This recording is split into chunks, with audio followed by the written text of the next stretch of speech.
जे बोलतात 50-50 सरकार संपला किंवा आता कोण येणार नाही, त्यांना बरं आता वाघ आलाय मैदानात, आता कोण बादशाह ना कोण, आम्ही सगळ्यांना एक एक करून दाखवू. आणि तो पळण्यावरती आपल्या रंगरूप बघून काय होणार नाहीये. आता आम्ही ठरवलं की जो पळेल तो घ्यायचा, जो दिसायला कसाही असू दे, तो आपण पळण्याची गरज आहे. दिसण्यावरती कधी ते दिसायची कॉम्पिटिशन नाही, ते पळायची कॉम्पिटिशन असते.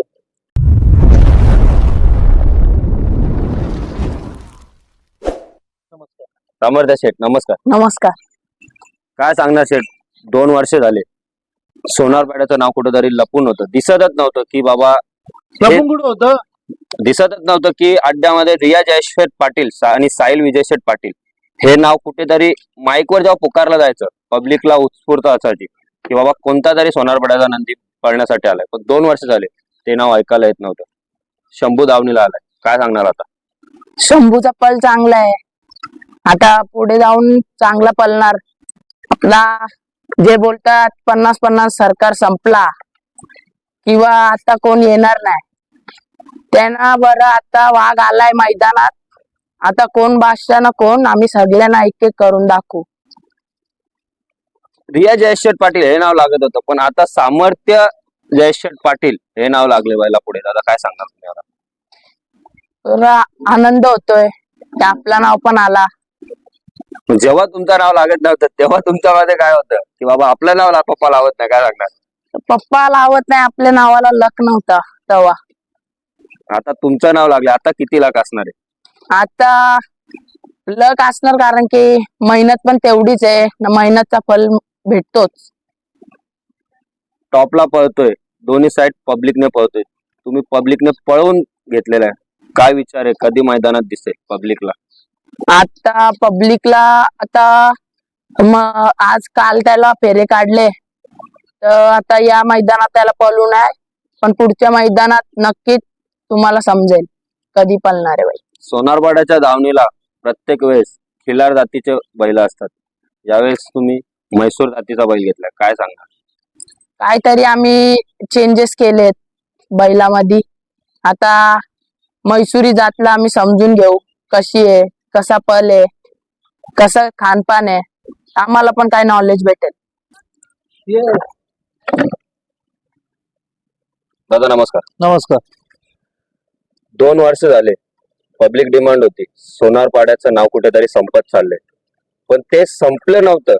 ते नाव टिकवण्यासाठी तुम्ही कुठेतरी विचार करत होते आणि काहीतरी प्लॅन करत होते. ते नाव टिकवण्यासाठी पहिली खरेदी 2 वर्षानंतर, ती पण टॉपची. प्रथम तर नाव लपलं नव्हतं. नाव लपायला आमचे मित्र लव शेठ ब्रदर्स, लवकुश ब्रदर्स नेहरे, ते पण आमचं नाव लावतात.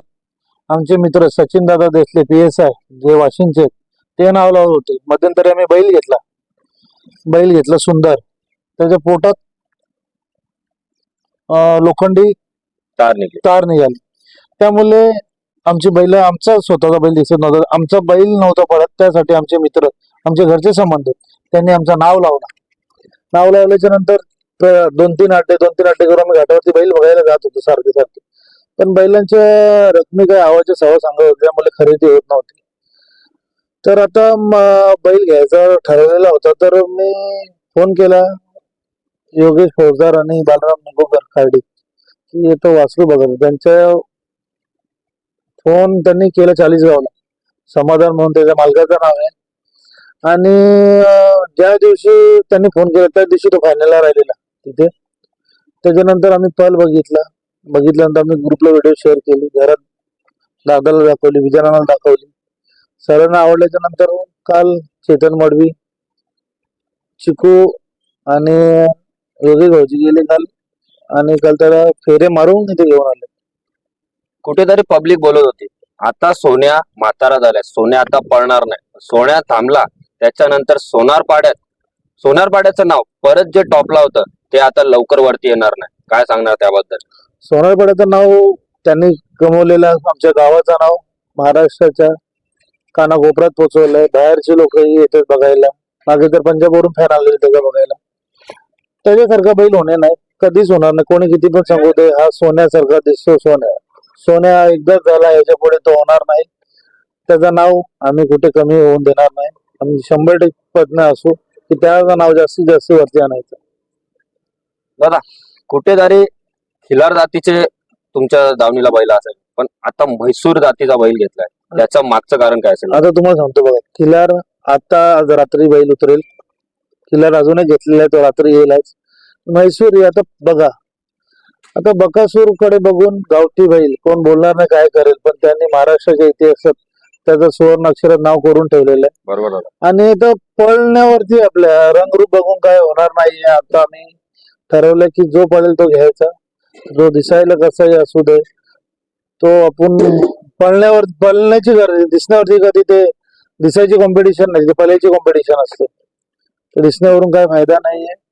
आता आपण दिले म्हैसूरीला प्राधान्य, बघूया आता काय होतं. दादा, या क्षेत्रामध्ये कोणी 1 नंबरचा नाही आणि कोणी 10 नंबरचा नाही. फसवणूक ही प्रत्येकाची केली जाते, तुम्ही काय सांगणार? ते बघ आपल्या नशिबाचा खेळ होतो. तो पैशाचा अहंकार किंवा मस्ती करून होत नाही. तो आपला नशिबाला लागलं तर तो 11,000 बैल पण पळतो आणि 50-50, 60-60 लाखाची लोकांची बैल पळत नाही. त्यांनी काय करावं? तो नशिबाचा खेळ आहे. ज्याच्या नशीब आहे त्याला गुलाल 100% लागणार.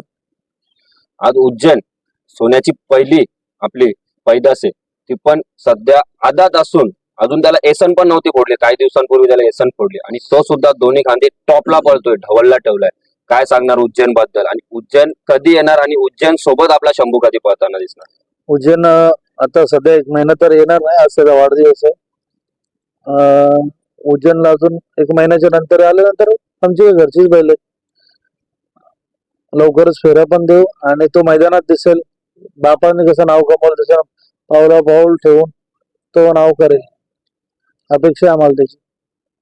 सोनारपाडा, रिया जयशेठ पाटील सोनारपाडा, सामर्थ्य विजयशेठ पाटील आणि हे सगळे जेवढे नावं शंभूला लागलेत, हे नाव आपल्याला पुन्हा 1 नंबरात कधी खेळताना दिसेल? कारण सोन्या जेव्हा पळत होता ते नाव 1 नंबरात होते, हे नाव 1 नंबरात नेण्यासाठी तुम्ही काय प्रयत्न करताय, काय तुम्ही प्लॅन करताय? आता सर्वांची मेहनत तर चालू आहे, बैलांच्या मागे बैल बघायला, भविष्य कुठे वासरू चांगला पळतो, बैल चांगला पळतो, चालू आहे. नक्कीच लवकर या एंडिंगला, वर्षाच्या एंडिंगला नाव पुढे टॉपला न्यायचा प्रयत्न करू.